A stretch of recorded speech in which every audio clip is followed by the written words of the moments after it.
আসসালামু আলাইকুম প্রিয় খামারি ভাই এবং বোনেরা, কেমন আছেন সবাই? আপনি যদি হাঁস পালন করেন বা শুরু করতে চান তবে আজকের ভিডিওটি আপনার জন্য। শেয়ার করছি হাঁসের বাচ্চা বড় করার 5টি কার্যকর কৌশল, যা অনেকেই গোপন রাখে। এই কৌশলগুলো জানলে হাঁসের বাচ্চার মৃত্যুর হার কমবে, খরচ বাঁচবে আর লাভ হবে দ্বিগুণ। চলুন একদম প্রথম দিন থেকে শুরু করি। হাঁসের বাচ্চারা ঠান্ডা আর ভিজে পরিবেশে খুবই দুর্বল হয়ে পড়ে। তাদের রাখতে হবে পরিষ্কার, শুকনো আর মাঝারি তাপমাত্রার জায়গায়। তবে মুরগির মতো অত গরম দরকার হয় না। তাপমাত্রা বেশি হলে হাঁসের বাচ্চা হা করে শ্বাস নেয়, তাপমাত্রা কম হলে গাদাগাদি করে থাকে। এমন পরিবেশ দিন যাতে বাতাস চলাচল করে কিন্তু ঠান্ডা না লাগে।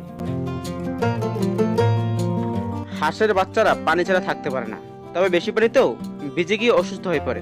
তাই এমন পাত্র দিন যাতে ওরা মুখ ঢুকিয়ে পানি খেতে পারে কিন্তু সারা গায়ে না ভিজে।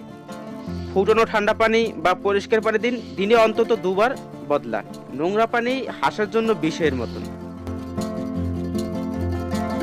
প্রথম 5 দিন হালকা খাবার যেমন সিদ্ধ ডিমের কুচি, চালের গুঁড়া, এরপর আস্তে আস্তে গ্রাম্বল বা হাঁসের ফিডে পরিবর্তন করুন। দিনে 5 থেকে 6 বার অল্প অল্প করে খাবার দিন, যেন খাবার নষ্ট না হয়। সব সময় পানি ও খাবার আলাদা পাত্রে রাখুন। পরিষ্কার পাত্রই হাঁসকে সুস্থ রাখে।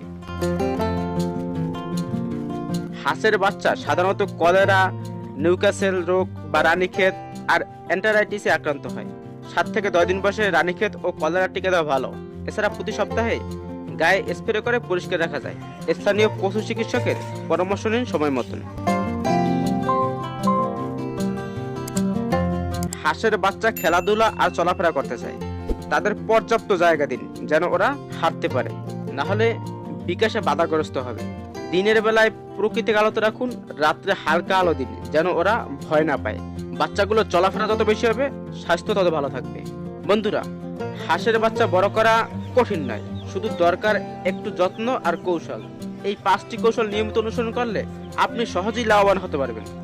ভিডিওটি ভালো লাগলে লাইক দিন আর নতুন এমন দরকারি টিপস পেতে গ্রামীণ স্বপ্নবীজ চ্যানেলটি সাবস্ক্রাইব করুন। ধন্যবাদ আপনাকে ভিডিওটি শেষ পর্যন্ত দেখার জন্য।